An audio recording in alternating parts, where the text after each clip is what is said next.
배워봅시다. 성경 언어 제2장 히브리어의 자음 그 첫 번째 시간 자음 중심 언어라는 주제로 이야기를 나누도록 하겠습니다.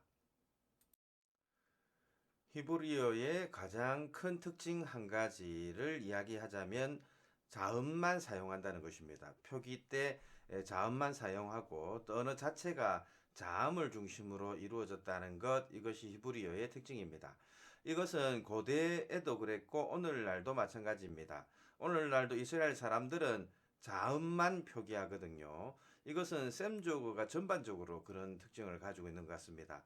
예를 들면 사과, 우리말로 사과를 표기하고 싶다면 우리말에서는 자음 모음을 다 함께 표기해야지만 사과가 표기되지만 히브리 말로 이것을 표기할 때는 자음, 그러니까 시옷, 기역 이렇게 두 개만 쓰더라도 사과가 표기가 된다는 이야기인 거죠. 우리들에게는 조금 어색할 수 있습니다. 만약 우리가 시옷, 기역이라고 쓴다면 이 표기는 속 혹은 사고, 소개 등 다양한 의미의 어휘로 읽을 수 있을 것입니다. 그러나 히브리 말은 다릅니다. 히브리어는 한국어하고 다르게 기본적으로 두 개 혹은 세 개의 자음을 사용을 해서 거기에다가 다양한 모음을 붙여서 뜻을 만드는 언어입니다. 예를 들어서 다스리다라는 뜻을 가진 자음 세 개가 있습니다. 미음, 리을, 키읔, 영어로는 MLK 뭐 이렇게 우리가 이야기를 한다 할 때 멀르크 이렇게 세 자음이 다스리다라는 뜻을 가지고 있는 자음입니다. 근데 여기다가 모음을 어떻게 붙이냐에 따라서 이 뜻이 달라지거든요. 예를 들면 멀르크의 모음을 아아 하고 붙이면 말라크 하면 다스리다. 그리고 멜레크 하면 임금, 말카라고 하면 여왕, 몰레크 하면 다스리는 뭐 이런 식으로 이제 멀르크라고 하는 자음 세 개를 가지고 여러 가지 활용을 하는 것이죠. 멀루카 하면 또 왕권을 의미합니다.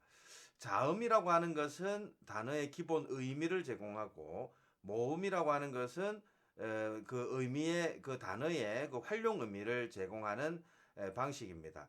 그래서 히브리 말은 자음만 잘 보면 그 뜻이 무엇인지 그 기본 의미가 무엇인지를 금방 파악을 합니다.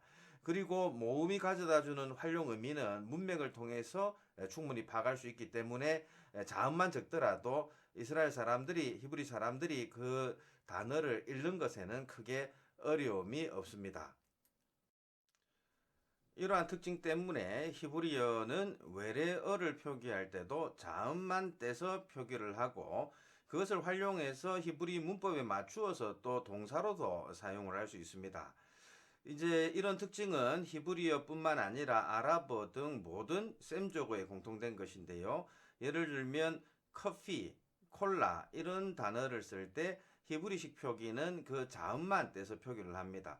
그래서 여러분들이 이제 이스라엘 성지순례를 하다 보면 식당이나 카페에서 커피를 주문할 때 그 가격표를 이렇게 보면서 커피가 얼마인지 콜라가 얼마인지를 알고 싶잖아요. 그러면 히브리어 자음을 잘 떠올리면서 메뉴판에 적힌 자음을 이렇게 발음을 이렇게 저렇게 해보다 보면 어느 게 커피고 어느 게 콜라인지를 여러분들도 금방 파악할 수 있습니다. 이것은 다른 셈족도 마찬가지죠. 아랍어 같은 경우도 그렇고 어쨌든 자음이 중요한 이 셈족의 아주 공통적인 특징이다. 이렇게 생각하시면 되겠습니다.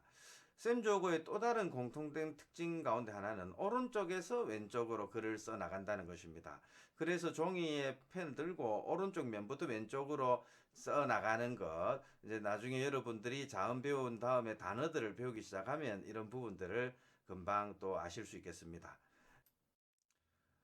지금까지 우리는 히브리어가 자음 중심 언어라는 사실을 살펴보았습니다. 다음 영상에서는 히브리어 자음에 어떤 것들이 있고 또 그것을 어떻게 쓰는지에 관해서 함께 살펴보도록 하겠습니다.